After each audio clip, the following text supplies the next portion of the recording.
Society. Strangers. Strangers in society. Strangers on the internet. The secret. Strangers. Society. Oh, welcome, stranger. Secret society.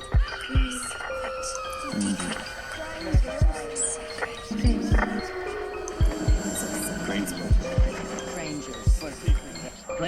Society. Welcome to the secret society. Strangers.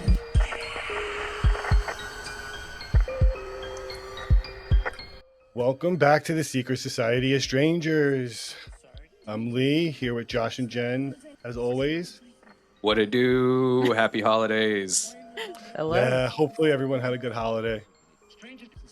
So, this episode is going to be, in the beginning, downright ridiculous.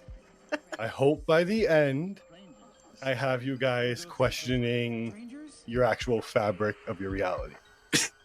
And It's not gonna your stretch sanity. people's minds. Mhm. So today's episode, we're going to be talking about a man named Darryl Anka. I think that's how you pronounce it. I'm sorry, Darryl, if that's not how you do it. It doesn't really matter because we're going to mainly be talking about his channeled ET, Bashar, What does ET stand for? extraterrestrial, Okay, cool. the old school term. Yeah. All Taking right, it back. you guys ready? Always. I'm ready. First, let me ask you two. Do you guys know anything about Bashar or Darryl? I did not watch a single video. I watched one. Okay. What's your honest first impression? Okay. It may not have been the best video, so I don't know. There might be Okay. more convincing ones out there. I'm not sure. I was questioning my own sanity at some points. Okay. Fair enough. I think, first of all, I think the Bashar effect, we'll call it, is like an accumulative thing.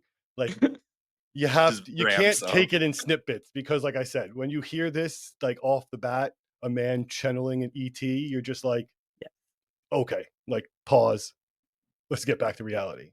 Or is this an alternate alternate identity for Stephen Greer? Can you imagine? He like unzips himself. He's like, huh? Hey, Yeah, he's been my on name's Darryl. my feet a lot lately. All right. Did you see that? Oh, speaking of Stephen Greer, did you see that he's doing a CE5 cruise?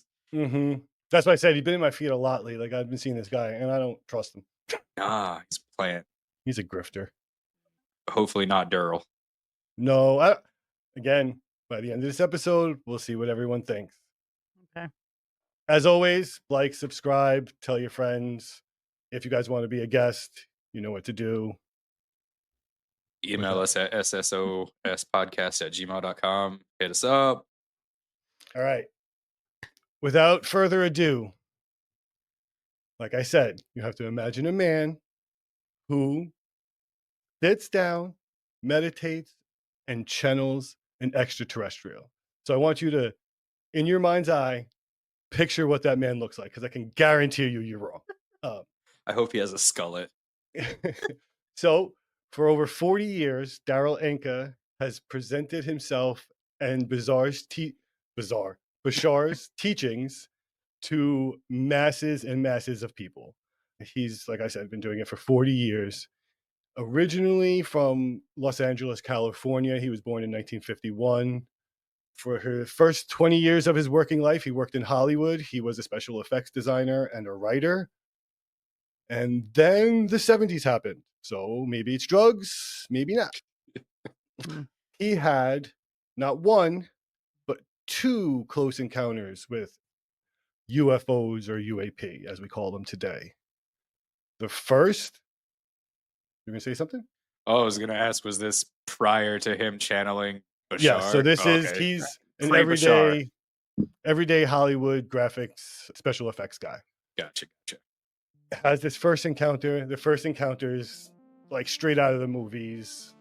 Hovering craft, hovers over him, shimmering, shining, impossible, like angles and speeds, all the maneuvers, everything we associate with a UAP sighting. Second one, very similar, a little bit less dramatic.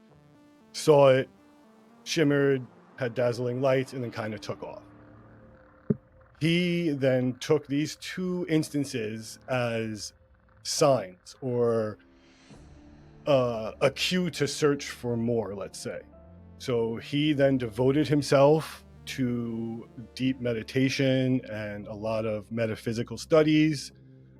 He then, one day, it's very not clear. I really looked for like the day that it happened, but he just basically says over time in these meditations, he started receiving transmissions. And then further over time, he cultivated the ability to almost channel on will like he does today. If you don't know what channeling is a spiritual or a metaphysical practice where an individual known as a channeler or a medium acts as a conduit for receiving communications from somewhere, something, who knows. Oh, like people when they talk to like spirits and shit like Right. that. Mm-hmm. Gotcha. Yeah, so like, a lot of times those people, like mediums that actually say they're talking to spirits, will have like a spirit guide or like one or two spirits they contact continuously or regularly. Gotcha. And like that. So like picture that, like Bashar is just attached to Darryl, and that's his entity, and that's his human. It's beautiful. All right. So now I told you who Darryl was and is. Let me tell you about Bashar. Yeah. So Bashar is an enigma wrapped in a paradox. He is an interdimensional entity, but he exudes this charisma or like this relatability that like you want to just keep asking him questions. He's very So fun. he's got that riz. Yeah. He's got that riz, definitely. He's got a sense of humor. He could be impatient, it seems, at times when the same question is presented in a different form or someone doesn't seem to be getting it. He'll kind of, give him a gentle prodding of like sarcastic humor, which I is feel that. always fun. Mm. Yep. So like I'm saying, he's not like your stoic alien overlord. Like you're not thinking him like he's coming to like meet your leader. You could kind of think of him as like an interdimensional life coach. Like an interdimensional dude. Pretty much. He's like, I'm the guy, but of the universe. In a way. So let's find out a little bit more about him. He says that he is from a civilization called the Essassani, and they are a interdimensional species that live in a parallel universe to us or dimension to us. But if you were going to try to locate them, the closest estimation would be about 500 light years away near Eta Ziculi. But in their dimension, not ours. In their dimension. So like if you're going to try to figure out like if you're going to overlay the dimensions and where they were, that's the approximate location. Wait, Space so math. okay, yeah, exactly. So are they in the same time as us in our parallel? We'll get to that. Okay. We'll get Astrophysics. That's Yeah. what space math is. I'm more on the just space math level. For sure. So I'm So on you no can math fold pretty space much. out. Yeah, that I'm being gracious to myself with space math. I'm on whatever my daughter is doing in school because I had to learn it that week. I am so not ready for that. No, you're It's not. fun. No, you're No, not. not at all. Well, maybe Bashar can help you. Hopefully. So the Essassani are supposedly a hybrid species. They are made from combining the DNA of humans with the DNA of the Zeta Reticuli greys. If you're an alien person, you know what a gray is. If you're not an alien person, picture the alien that everyone sees. Ah. The big eyes, big head, Got it. Yeah, I've seen it everywhere. short, spindly, that's a gray. There are tall grays and short grays. That's for another episode. And the Essassani, they function as part of the Intergalactic Federation, and their job essentially is to bridge communication between the species and help us basically ascend. Do you think that they're like, if it like, oh man, yeah, since aliens are now real and stuff, like, do you think there is a federation and stuff and whatnot? I think it's possible. I don't know. Or is it Again, just something that's like so much more complex that we couldn't even like fathom what it would be? I think 'Cause do you think, we're yeah, I think we're almost, I think if it is there, like, let's say, like, I hold two realities at once. Right. I live in the world that we operate in every day where I have a family and have to take care of shit, but then there's also like the what if, like, let's just hypothesize. So yeah, in my mind, sure, why not? Like, I'm not there. There could totally be a whole bunch of civilizations that are all organized and a government out there. I think what our issue would be is that collectively we are not ready to take that on as a responsibility because we can't at the moment even take on the responsibilities of ourselves, Nah. Correct. which we'll get into more. Actually, has a lot to do with some of Bashar's teaching. So Because talk he's a the little bit chill more. dude. He is. So his race has generally ascended all the struggles that humanity is dealing with today. So you could kind of think of them as like a mentor. Like, they were there, they did what we did, they struggled, they had their own existential crisis where their civilization was about to be, it was like stay or go, and they made drastic moves to keep their civilization alive, and then they were able to basically ascend their vibration, which I'll explain a little bit later. First, like I said, Darryl goes into this deep meditation stage. I will actually bring up a video of that so we can watch him right now. All right, guys. Thank you for being here. Have fun. I will see you later. Bye, dear. Bye-bye.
All right, I'll say good day to you this day of your time. How are you all?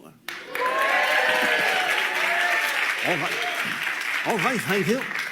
First and foremost, we thank each and every one of you individually, and again, all of you together collectively for the co-creation of this interaction and the allowance of this transmission this day of your time. I did not like how it sounded. He was breathing right in my ear. That, and he does Yeah, the the click. teeth Yeah. stomping, which I find interesting, first of all. Also, not what I thought he looked like at Told all. you. Yeah, that's why I was laughing when I should have got some money on that one. I could have You could raked have. it in right there. Yes. So, like Joshua said, probably not what you were expecting to see. Nah. I do think it does help when you have a little bit more context. Like, that was only about a minute and a half. You really only got to see a little bit of each of them speaking, so it's hard to tell how they're different. And they are quite different as far as like their speech pattern, their mannerisms, their personalities are very different. Well, Bashar seemed very, very upbeat and was like, "Hey, yeah, all Yeah. right, yeah, He's yeah." very animated, which actually is a good point, Josh. So that brings us to one of his first teachings. So these, like, we just watched him in this big conference room. These meetings are more like motivational speeches with then like a Q&A at the end. So one of his main teachings, and one that I personally like, I think most people would understand this, is follow your highest excitement. So with that, he means your excitement is like your soul's compass, and it's a signal from your higher self indicating an alignment with your authentic path. So essentially, the more interested you are, the more excited you are about something, the more you should pursue it and the more you should do it, which it's hard to disagree with. Like, Right. you should do what makes you happy. Yeah. Um, Pursuit of happiness. yeah. which, like I said, that's an easy one. It doesn't really bend anybody's world. It's just be happy and do what you like, right? Now we get into his second teaching, which is a little bit more on that metaphysical shaky ground. So reality reflects belief. So you can interpret that in like the real basic way of like, yeah, of course I'm here, I'm seeing it, that's what's real. He goes a little bit deeper with like, the more you can envision your ideal path or life, or the more you can meditate and focus on the actual things you want, not the outcome, not what's going to happen once you get what you want, just the obtaining of whatever it be, whether it's a position, whether it's a object, whether it's, you know, someone's affection, whatever it is. It's basically like very much like the law of attraction, if anyone's familiar. So, you know, you picture the thing you want, you focus on it, but you don't assign it a property of good or bad. Like, that's not for you to decide. That will be the lesson that comes to you from that thing. And then from that, you would follow your excitement in whatever you got out of that. And that would be your next stepping stone. It's quite interesting. If you listen to him and you listen to the Q&As, this is part of what makes it very hard to debunk. I'm stumbling trying to explain this because It sounds like I'm a human. Very motivational speaker thing, because it's like, okay, cool, you're gonna have these goals, and then you're gonna set short-term goals, and then once you hit that short-term goal, you're gonna find another goal along the way of the thing that makes you the happiest. Mm-hmm. That are the manifesting girlies. Yeah, and then manifesting. Mm-hmm. Exactly. Vision board, much, get that exactly. shit, girl. Right. And making sure that you're aligning it with like your highest excitement. Damn, But that's like I was odd. saying, this is the three of us talking about it, trying to make it make sense to us in a very layman way. When you listen to Bashar speak and the way he can answer any question from any angle and not do the general grifter roundabout or the politician no answer. He's very specific to the person that asked the question, and his answer often answers the question, like actually helps the person gain an understanding of what they were missing. So watching him again, it's very hard to go, well, it's complete bullshit, because you're along for the ride. Like, this person's asking a valid question and he gives an answer with maybe again, these are things that resonate with me. I should always say that when I'm interested in these things and I'm going on these diatribes. I'm interested in, I believe it. It's hard for me to debunk. You may watch this and be like, Lee, you're fucking crazy. This guy's like a total fucking sham, which is fine. Please, I'm along do. for the ride. Yes, Yeah, I would hate for people to not use their own mind. Make up your own mind, please. I'll move on to the next one of his teachings, which is another step into that metaphysical pool. Like Jen was mentioning before, here's the answer to your time question. Time is an illusion. Facts. that I believe. So Bashar likens it to like a film reel. Each cell is its own individual cell and only minutely changes in the next cell. They're stacked. So you're constantly shifting dimensions and realities, is his philosophy. So Is that why, like, sometimes you wake up and things seem like slightly different? You're just like, man, what? Exactly, Josh. That's exactly it. So like a lot of those little things we can't explain, a lot of those Mandela effects, those things that That's were how I like, feel about 2012. 2012, 2016 is a year for me, for whatever reason, stands out. But again, I'm going to do a terrible job. I desperately advise you to go watch yourself. The way he explains it, like I said, is literally second to second, you are just jumping realities based on your decisions, based on your position in the physical world.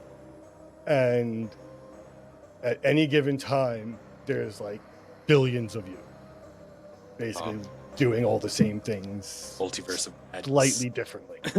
Oh wow. With small An example variations. he gives actually, and again, I'm sorry if I butcher this. Picture infinite mirrors. That's you, right? Like, you know, the reflection is you, but in the back of your mind, you're slightly aware that that's not you.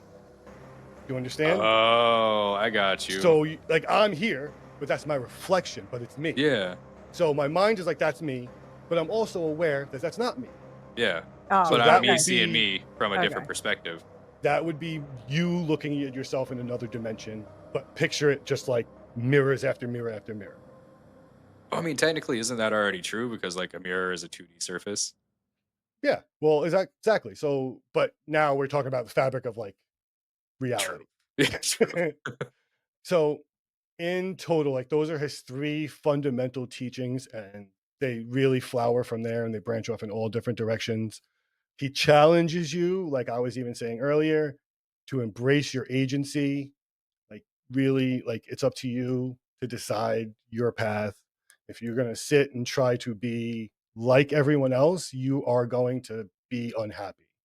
He really notes that the only way for us to advance as a civilization is for every single individual to recognize their individuality.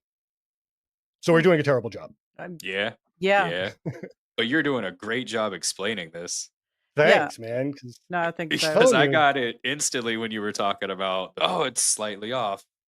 It's different. But again, that's not me. That's Bashar. Yeah. That's taken straight Shout-outs. from one of his lectures I've watched. All right. Keep this little train moving. Choo choo. Along with his teachings, some of the more profound things that Bashar talks about are some of his predictions and just things he says, like the hybrid program. I find quite interesting. Have any of his predictions sort of That's what I'm wondering. been proven? Yes and no. So here's that thing. So it's this. Prediction adjacent? I am trying to explain this without a complete like skeptic kibosh on everything we talk about. So essentially, like, his theory for like if a prediction doesn't come true is that like at some point you deviated from that reality that he made that prediction, right? Nice, Like, nice loophole. Yeah. again, it's hard to play with that one because I don't like it personally, because if it is true, it's valid, but at the same time, it's an easy cop out. Yeah. That one's kind of on the table. So what has he predicted? So he's made a lot of so the overarching themes in his predictions are what are fascinating. And a lot of what he's been talking about in the few years previously are kind of playing themselves out now, which is pretty interesting. So one of his predictions are open contact by or around 2027. Okay. That's been a year coming up Yeah. a lot for the past couple of years now. So he says that leading up to 2027, we'll see undeniable signs of extraterrestrial presence. He's even drones. Yep, you can find Right. him commenting on the drones. Did you They're see that they're act- dropping metal slag now? Which is kind of like some of the other UAPs we've heard of before. He has interesting comments because I've really not commented on this whole drone thing because it's extremely frustrating for me. But Yeah. his comments were that like what we are seeing and what these witnesses are experiencing are a combination. They are man-made and they are extraterrestrial. And essentially what is going on is that like the government is running like defense and not allowing Them to make contact. to come closer for whatever reason. Again, I listened to like a 5-minute snippet on what he's had to say about it because I don't want to hear about these fucking drones. Are you upset because it's all in Jersey and you haven't Oh no, seen they're one? here. Oh, you've seen one? I've seen, Yeah. but again, they're fucking. You've drones. seen a UAP now. So no, I seen a drone. I seen a fucking drone, and it looked like a damn drone. Like it doesn't. I didn't see a ball of light. I saw flashing lights on something flying a little bit lower than a plane. Did it have noise? No, but it was far enough away that like who So knows? UAP. Yeah, Your skeptical maybe, mind is now just like, maybe. nope. You wanted it so bad. Yeah. I also want it to not be during like a bogus flap. Like I want like my own experience. Don't steal it from me, Jersey. One day the Pennsylvania Bigfoot flap will happen again. Yeah, I hope, man. It'll just be me homeless when this podcast fails, and it's all scruffy and shit, walking around the woods. This is some 6'3" monster in the woods. All right, so again, this is me. This is my topic. I'm very fascinated with it. I draw a lot of similarities to what Bashar says to the Law of One and the teachings of Ra. If we have time, I will literally go down the columns for you guys and kind of do a side by side of their philosophies, but talk about these predictions a little bit more. He also predicted a technological revolution, breakthroughs in energy sustainability is going to help reshape our relationship with the planet and hopefully make us not dependent on basically raping the earth for resources, and we'll be able to coexist without having that tool of leverage and power. Things with like fusion now, like it's a lot more stable. I've seen a lot of like some of them, granted, are like on a very small level, Yeah. like some like superconductor type stuff that like Mhm. can get shit moving. But hey, it's got to start somewhere. He also predicted complete galactic integration by the year 2050. So this means humanity will join the Interstellar Alliance and fully embrace their role as Homo Galactus, which I fucking love. That does sound pretty sick. Wow. Right? How that's a fucking cool name. That's the big predictions. Again, a lot of his teachings are very individualized, so there are not many grand overarching statements. He will talk about it if you do ask him. People ask him plenty of times about the pyramids and Anunnaki and like I said, Does he have answers for Zeta these? Reticuli. Yeah. He's got answers. He has answers. You What's can he go said find about them. the pyramids? Yeah. Pyramids. He so prompted about the pyramids, he will demand that you specify what pyramid you're talking about. So if you're talking about Oh, Pyramid. Pick a pyramid. Any pyramid. Go I ahead. know. Pyramid. so since I don't know the facts, I don't want to confuse anybody. Basically, his statements are you have to specify because some were made by extraterrestrials, some were made with the help of extraterrestrials, and some were modeled off of those that were made from extraterrestrials. Well played, sir. So Well you played. have to. But again, the teachings in the Law of One and Ra, very similar. But again, he will flesh that out more than I do. They fleshed it out more than I do. There's pieces that fit that would fill the stuff that we don't understand. But again, so does religion and all the other books. So who knows? Like I said, people super skeptical. Obviously, I'm sure people listening right now are even skeptical, just totally fine. Does I Bashar? come. Oh, sorry. Does No, Bashar ever go. say why he chose to communicate this information to Darryl? Great question. Yes. Why, Darryl? So their race, the Sassani, is like I said, like they're in their ascension, they realize their responsibility to foster the entities that are struggling or below them. And in their society, they've assigned roles for just that. So Bashar calls himself, I believe it's a first contact specialist, and like that's his job title as Sassani. Like that's what he does. Like he also will name drop other Sassani and their job titles and like what you would expect if you contacted them that would be different than him. So it's basically his job. Like he's tasked to do this. Damn. Good question. Intergalactic Okay. jobs. Right? Yeah. Even in complete harmony and peace, we have to work. Senior executive of Contact. Hey man, someone's got to do it. Bet you they have So- sweet business cards. Yeah. So are there other Bashars speaking to people like Darryl, just normal people? I don't know of any particular Ssani. There are other channels. Like there are multiple other channels. There's a woman. I'm gonna. I don't know her name. But she channels an extraterrestrial called Abraham.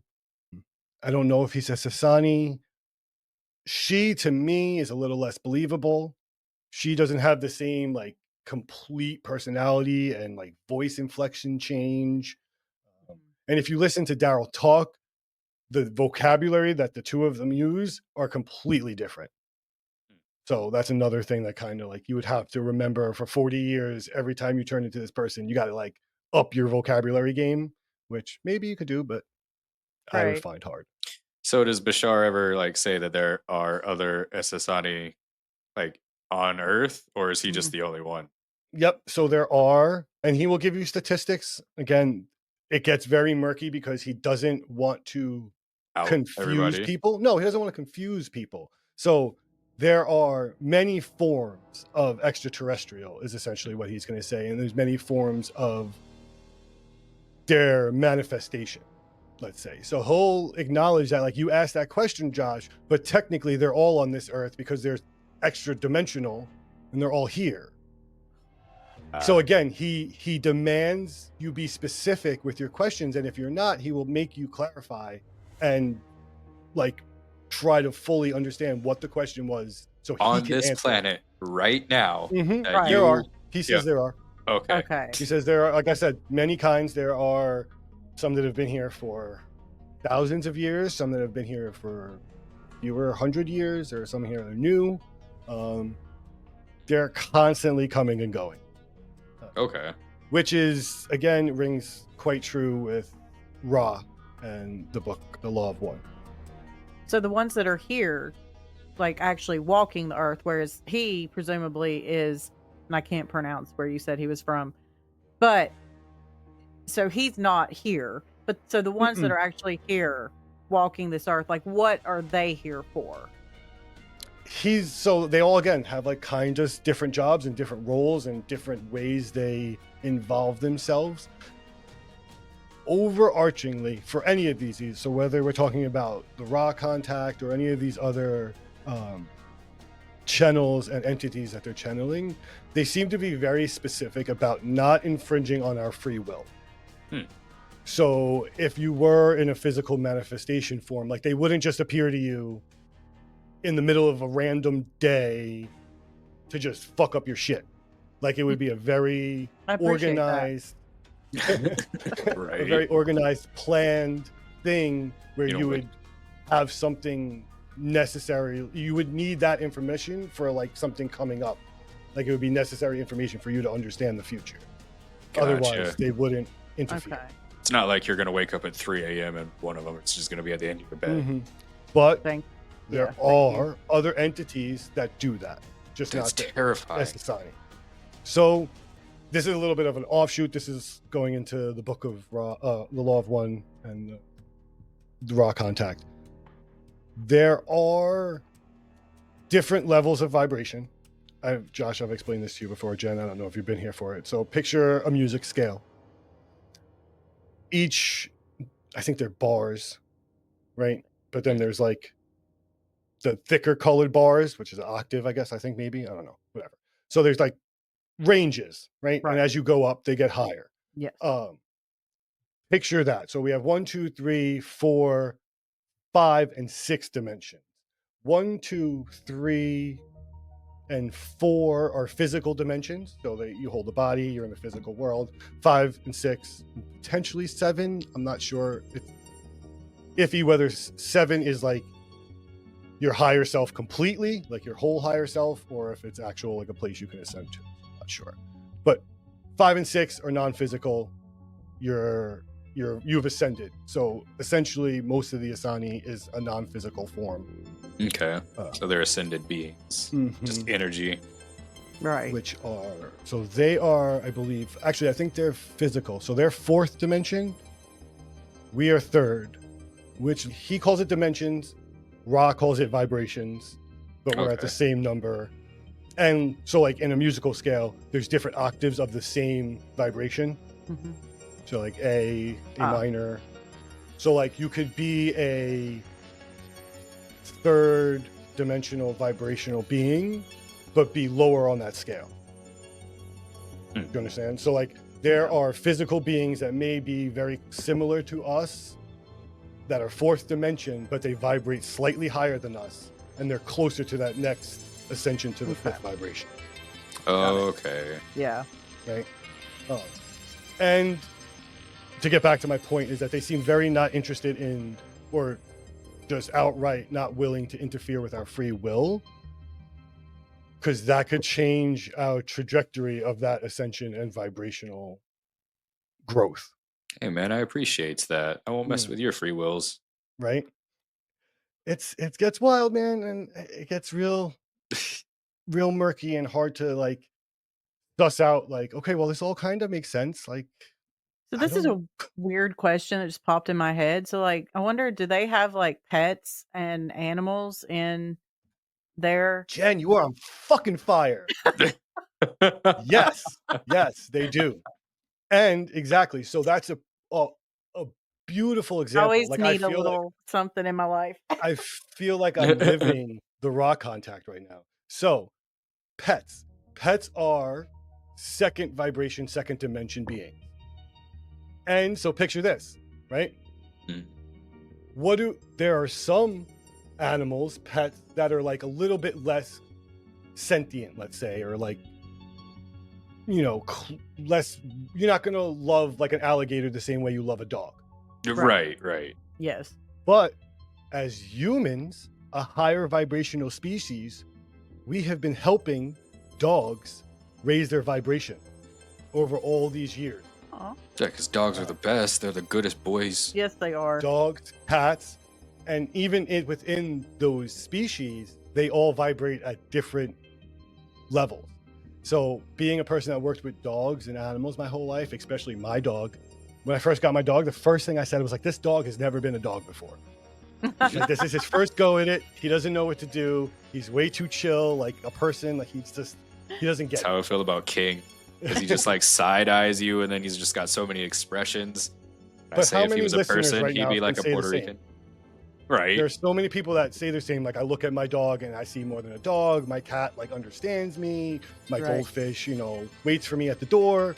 Like, there's all kinds of shit. If I had a goldfish that waited for me at the door, that would be so sick. That would be cool. But no, Jen, that's a great question. So essentially, you could look at the Esasani as our owners and we're their pets. I was Ah, just about to say that.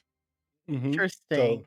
So, they're kind of tasked with watching us grow up and making sure we're not stepping too far off the path. And just like a good parent is like, you wouldn't jump in on every single mistake, just the fucking big ones that are going to land you in jail or dead. Right. Right. You know, Live your life, do your thing, grow, make mistakes. 100%. Right. So Interesting. great question, Jen. Okay. I'm killing it. So, like I said, the skepticism comes with scientific backing to just murky the water up a little bit more. So you can stand here for everything I said so far and be like, bullshit, complete Right. bullshit. Nothing you said gave me any facts. I But need to have hear the receipts. Ah. So them recips. several studies have been done. Several studies have been done on Darryl's channeling sessions, revealing intriguing data. He's done neuroimaging and he's done EEG studies. The EEG studies show spikes in theta and gamma brainwaves, or theta and gamma Theta and gamma. brainwaves. Yeah, that's it. And they're associated with creativity and higher cognitive function. Skeptics will argue that, like, if you're really good at meditating, like, you can kind of recreate those brain waves as So well. that like left brain, right brain. Yeah. Mhm. So like parts of the brain that are less active in your like daily, I need to pick up this cup, I need to go to work, I need to like not choke on my food while I eat. Yeah, your autopilot things. Yeah, exactly. Like kind of get hijacked. And this more creative part of the brain kind of takes over, and it spikes all these different hormones. Which, again, people say like, oh, you can meditate and do the same thing. I think these studies added to watching him, listening to him, really adds to like there's something going on here. Okay. The onion gets thicker. It does. I have another video for you actually to talk about those EGG studies. The channeling class taught me to alter my brain waves to match Bashar's frequency. He does the same thing on his ship, and somewhere in the middle, our vibrations meet and harmonize. When they do, my body becomes like a biological resonator, and my personality starts to mirror his.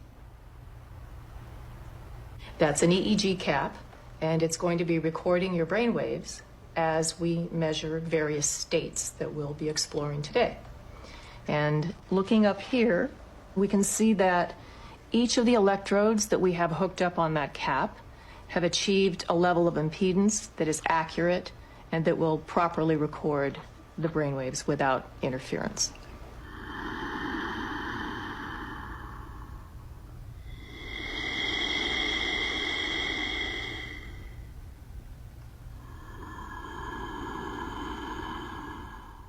In the beginning of the channeling, the channel was capable of holding on to, shall we say, or bringing through the idea of about 1.5 to 2% of our energy. In the ensuing years following the initiation of contact with the channel, it was thus then capable in the channel's body of expressing our energy up to about 3%. On average now, we are expressing about 5% of our total energy.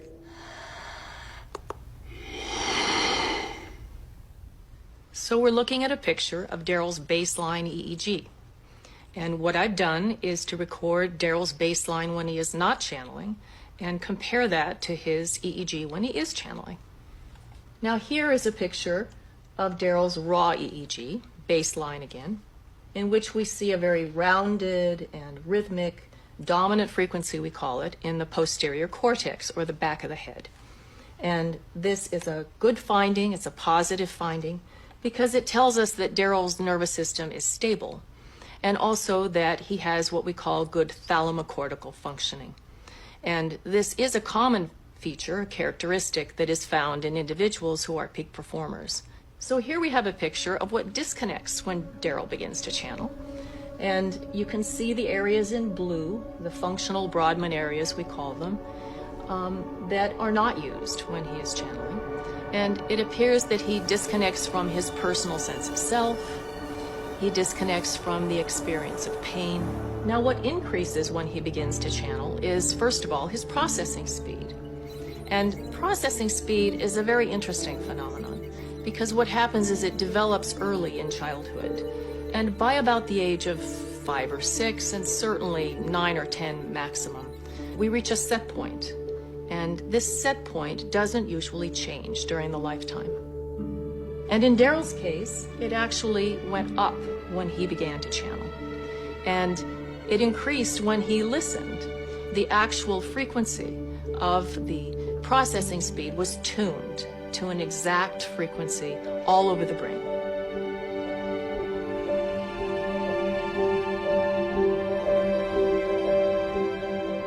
Now we're looking at Darryl's anterior cingulate while he's channeling. And you can see the red areas there.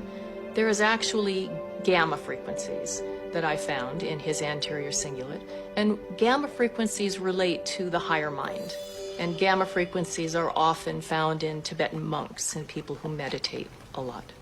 To summarize sort of what I found here in Darryl's brain in comparison with the channeling state, he starts from a very stable resting state. And then he experiences changes that statistically less than 1% of the population would experience in the same way. He increases his processing speed. He tunes it exquisitely to one frequency all over the brain. And then he's able to create a resonant holding environment for the peak performance or the channeling to happen. He pumps energy into the right frontal cortex and the right auditory cortex so that he can empathize and hear very, very clearly. And because of the gamma frequencies in the anterior cingulate, he can shift gears. He'll be able to shift gears and navigate cognition, thoughts, and emotions very, very flexibly. And he'll be able to interpret from a higher perspective, from a more evolved place in his mind, much like from the highest mountaintop. Again, it's just one of those little nuggets of science intertwined with like this just insane topic. Yeah. It is interesting that it's like at a set point and it Yeah, I doesn't didn't know that. ever change over time. And then when he's doing his thing, it goes up like 1 or 2 points. And if you notice him talking there and his demeanor, That's what I was really very focusing on. different than Bashar. Hey, how are you? I'm a space DJ. So I have one more video because I think it'll be a good comparison. This is him just talking a little bit about his teachings, but as Bashar. So, okay, I was going to say, so this is Bashar Correct. speaking. Yeah. The most difficult thing in truth to be is someone you are not. And that is what has caused all the difficulty, all the pain, strife, and struggle on your planet is resistance to being your natural selves. So we would urge you and encourage you to let go, because when you surrender to your true selves, you will actually discover you've been in control all along. Even when you feel out of control, you're controlling that because of your beliefs about what you believe is true for you, what you believe is probable for you, what you believe is relevant for you, what you believe you deserve, what you believe you are worth. The more you appreciate and value yourselves, the more capable you will be of expressing more of yourselves. And that will make all the difference in your world. There's different, you can definitely tell that there's a different tone and like even like a different accent. It sounds like his like, when you for listen me, for it a just sounds long like his time, tongue is way more relaxed. He's like, yeah, stuff like that. his pitches are interesting to me, where he like decides to take breath and get higher and lower. And a lot of times it seems like Bashar's not aware he's running out of like air when he's talking. Like he'll have Darryl go like all the way out and then like have to like take a deep breath to recatch his air. Oh, but I do suggest if you are interested, there are hundreds of videos, pick a YouTube video and like watch for a prolonged time to make up your mind. Yeah, now I gotta check this out. Yeah. So we have a little bit of time. Do we want to do a little comparison on the raw contact? Yeah, because we've been talking about it this whole episode, and I don't know. Okay. In my head, I'm just picturing like WWE Raw, and then it just says contact. See, I just think of there was a band in the early 2000s called Raw, like a heavy rock band. All right, so the origins of the raw contact. The raw contact emerged in 1981 through the work of 3 people, Carla, Don, and Jim. They all served as facets of a group that channeled the Ra. Difference between Ra and Bashar is Ra claims to be an entire society, a collective knowledge intelligence. Like if you're talking to one, you're talking to all. They are higher in vibration than Bashar. Darryl began channeling Bashar in the 80s after the UFO encounters, like I said.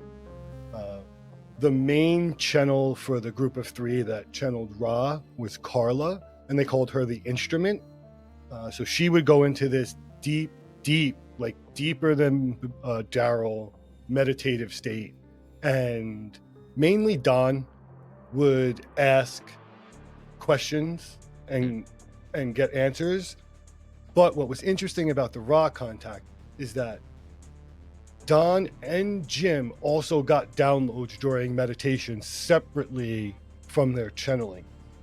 So they would get downloads to almost give them the next set of questions to ask during the next session.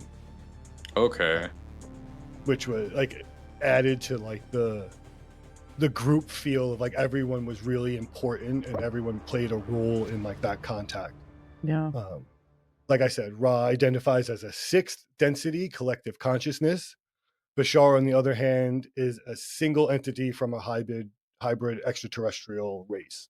Well, I'm a level 12 paladin with mage armor, so suck it. Roll for it, buddy. All right, let's see. So, like I said, the channeling style. Carlo went into a deep trance while the others would ask her questions.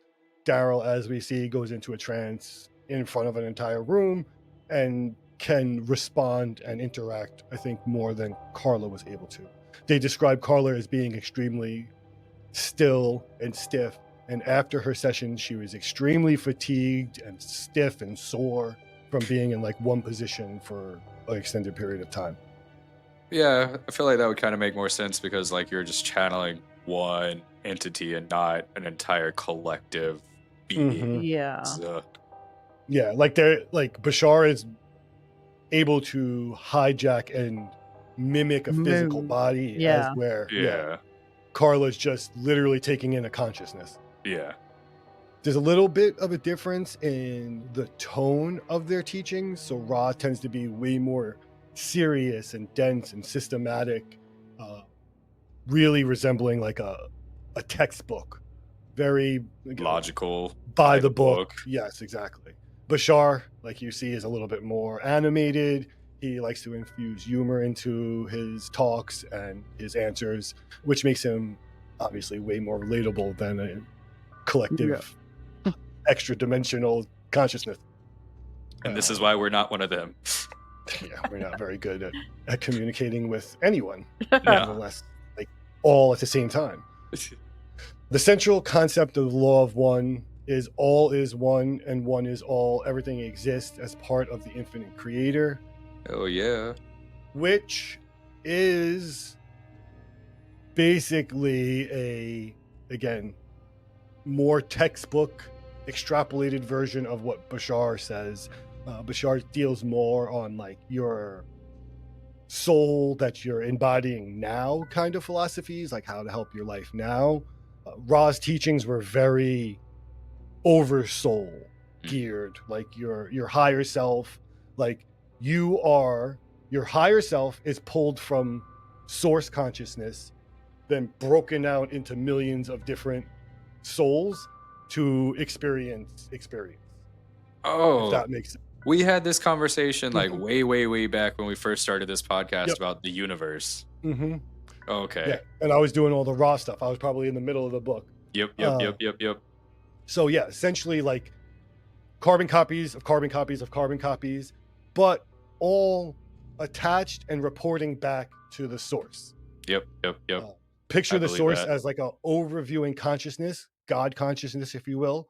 But because it's omnipresent and knows everything, it cannot experience emotion. It cannot experience physical movements. It can't, it's trapped in this super state that it just can everything. observe. Yeah. Exactly. So to experience, it breaks itself off into consciousnesses, which To would have be experience. us. And yep. Wow. Yeah. Another philosophy that mirrors Bashar and Ra, they mirror each other, are the idea that this life that you're living right now has been chosen by you for you to learn a specific set of tasks or, goals, whatever you set out in that life to learn lesson wise, you set that up. So you can only be mad at yourself, which is it's helped me a lot deal with like stuff in your mind and just like your situation in life. Like instead of looking at it like as like a woe is me, you look at it more as like, so wait, hold on. I was trying to teach myself something. Like this is not for nothing. I know it sucks, but like even the sucking is trying to teach me something. Yeah. Which again, very, very Buddhist, very Jedi. Yeah. You're already paying, so might as well get something from it. Right?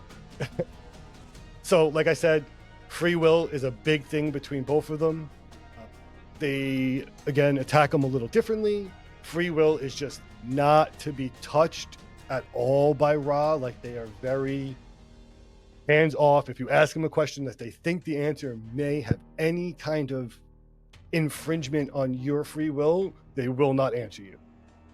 Bashar teaches more that reality and your free will are more attached to your personality. And if you're feeling excited about it, chances are that's your higher self telling you to go do it. Right. So there's a little bit more of like a leeway with like what he'll answer. Because if you're feeling excited, he kind of assumes like this is your path. Like, I can divulge that information, where Ra is like, nope, can't tell you that. They ask, actually, the group that contacts Ra ask all the questions we would want to know, guys. Like, if you haven't read the book, they ask about Area 51. They ask about the pyramids. They ask about religion. They ask about all the religions. They ask about the finer details of like, but what if this religion has one god and this has many gods? Like, they go through it all. They ask about the extraterrestrials, and Ra is very specific. Like, they ask and he says nope, or they say nope, like this will impinge on your free will. I am just not going to answer it. Move on, next question. I feel like that would be all my questions. Yeah. A lot of times, yes, but I find it interesting that Ra also specifies that, like, it makes sense, but like, he or they would be able to divulge information to Carla and not Jim, because they think that it would affect their free will differently because of the core person that they are. Like, Carla was extremely, like, I don't want to say naive, but like, always wanted to see the best. She was like a loving person. She made friends everywhere she went. She was very accepting. As where like Jim was more cynical and critical and would question everything that he came across. And like, his whole life was one big question. So I think like they would answer them differently because it would mean two different things to them. That's the basics of like their breakdowns. Again, I can literally do this all night. It's very similar. Yeah. And I would love to do a Ra episode, but I don't think we can. I just think it's too big. I think I think it would impinge on all of our free wills. So you're if just we not went going to down do that it. road. There you go. 6-dimensional laser wizard.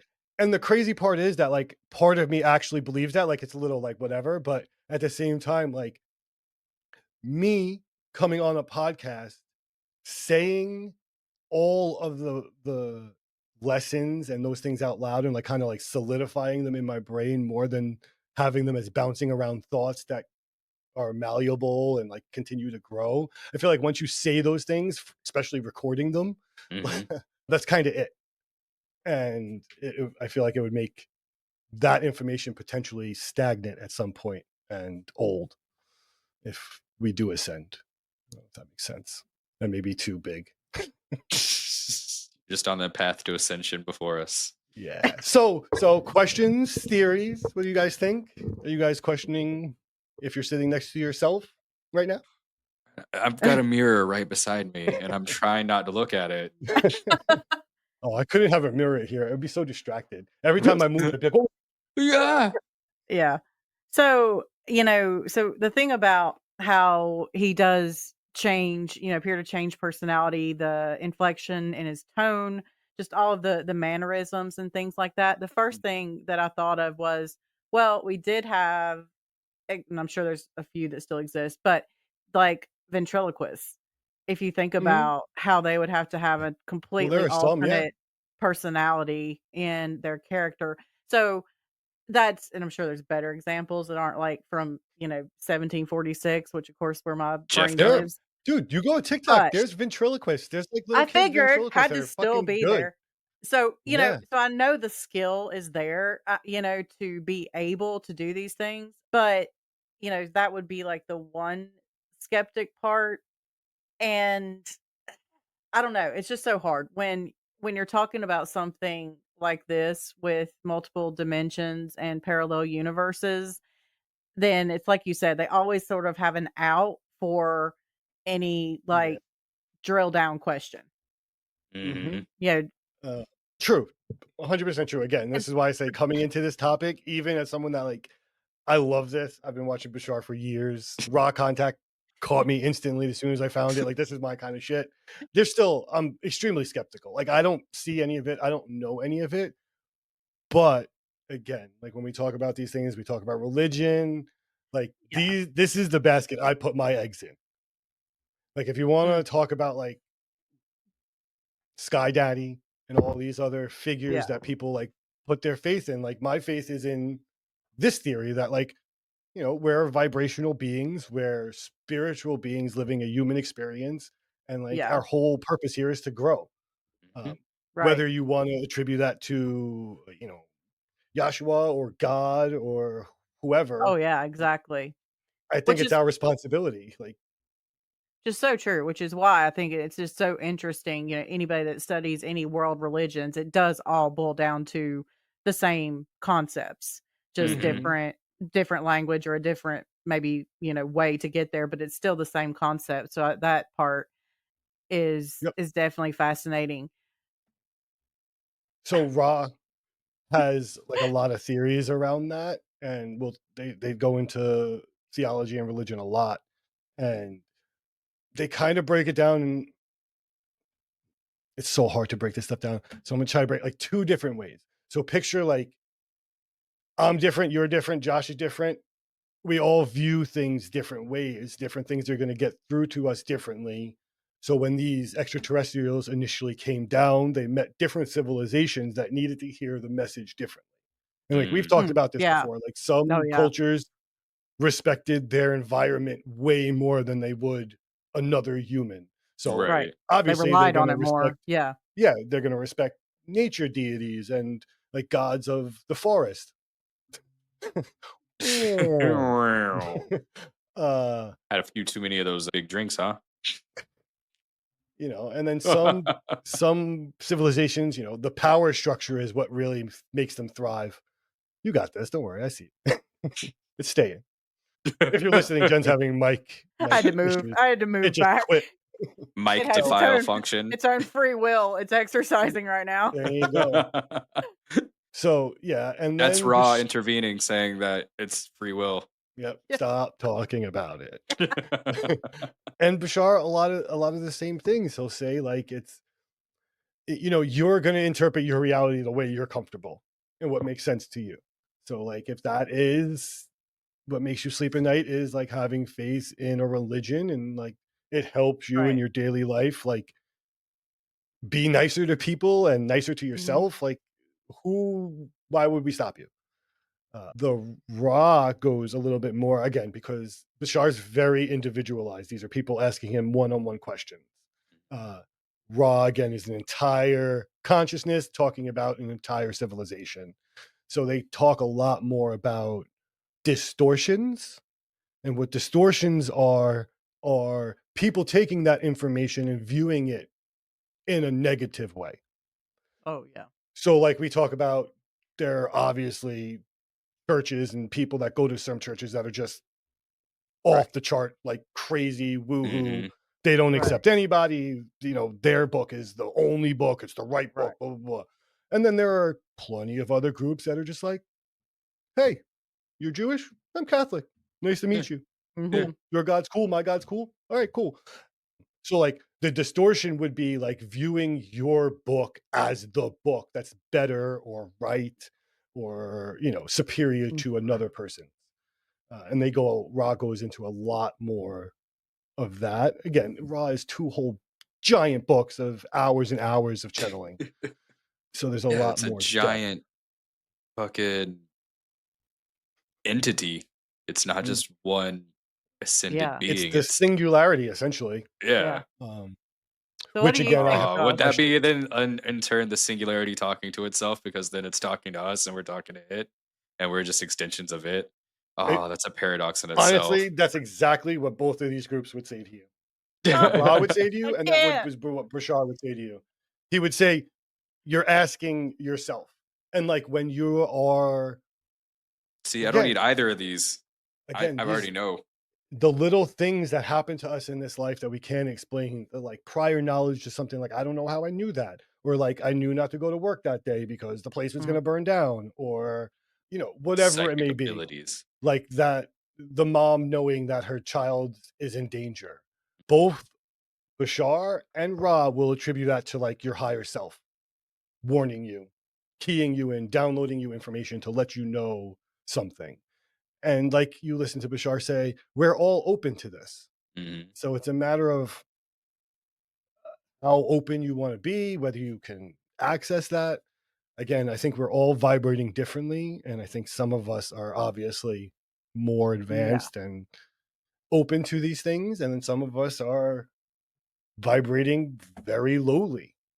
Lowly. Low vibration. So whether you guys think this is real or cap, it is here. I watch it constantly. And if you have a skeptic view that has validity, I would love to hear it. Let us know in them comments. Yeah. Mhm. If you have any questions that I may have not answered, I'd love to try to answer them for you. So also put those down in the comments. Send us an email. You could do that. If you have channeled an extraterrestrial or any other kind of entity, definitely email us. Yeah. Absolutely. If you could teach me how to channel an entity, definitely email us. And then somebody tell this man he please saw a UAP, A UAP, because he yeah. did. I don't know, man. I couldn't get it. I was in my car and it was one of those things where like you see it and you're like, but then like I'm driving and I'm going past this cemetery and I'm telling the whole story. It doesn't need to tell. But this cemetery, the gates always knocked down. Like Yeah. someone always drives into the fence. And my theory is that like there's something there that people see that Mhm. scares them and Oh, they fucking and they're like, drive into yeah. the thing. There we go. Yeah. So like I'm seeing this And you're UAP, supposed to and I'm like, I'm on that road. I'm gonna Vince! crash. Like I can't keep my eyes on the road. I'm staring at this thing. So again, I saw flashing lights. I don't know. Maybe it was a UAP. Who the fuck knows? After so many years, this guy's always wanted it, and I now he's know. denying it. We'll see. One more thing I forgot to say up at the top. I want to welcome Jeremy to our team. If you've watched the last 2 episodes, you may notice they look a little bit more polished. Yeah, shout They're outs. an Yes. absolute upgrade from my handiwork. Hey, you were doing everything so good though. Yeah. I was trying. You're doing good. Yeah. So thank you, Jeremy's a guys. pro. Yes. Yeah. Jeremy is our editor now, so he will be, like I said, taking over those duties from me. Yeah. So we appreciate him. He's doing a kick-ass job so far. So thank you, Jeremy. Absolutely. Thank you, everybody, for listening. Of course, Yes. subscribe, like. If you're listening on Spotify or Apple Podcasts, rate us. It helps so much. Excuse me. We have to just get into those other people's algorithms. You're listening, but is your friend? Right. Make sure he is. Or she Make is. them. Or they are. Whatever. If they have ears, make them listen. Yeah. Even if they're a second density vibrating pet, make sure they listen. There we go. We love pets. Yes, we do. Oh, actually, you know what? That would be really cool. Send us pictures of your pets. Email us pictures of your pets. I will share them. Love it. and Yeah. do that. I would love Yeah. to do that. So if you want to send us pictures, send a little story, how you got your day pictures or something. I'd love to share that stuff. That'd be cool. We get a little. Yeah, we'll share our pets too. Pets. Oh yeah, Oh, absolutely. yeah, awesome. All right, everyone. Thanks for listening. Bye. Later. Thank you for listening. If you would like to join us as a guest, suggest a topic, or have a story you want us to share, we'd love to hear from you. Email us at ssospodcast@gmail.com. For more behind-the-scenes updates and exclusive insights about SSOS, make sure to follow us on social media. And don't miss out on the fun. Be sure to subscribe to our YouTube channel. Again, thank you for listening to the Secret Society of Strangers podcast. This show is an independent production, researched and crafted by our passionate team. But we couldn't do it without all of you. We truly appreciate your support. Embrace the unknown, for not all secrets are meant to be kept. Farewell, strangers.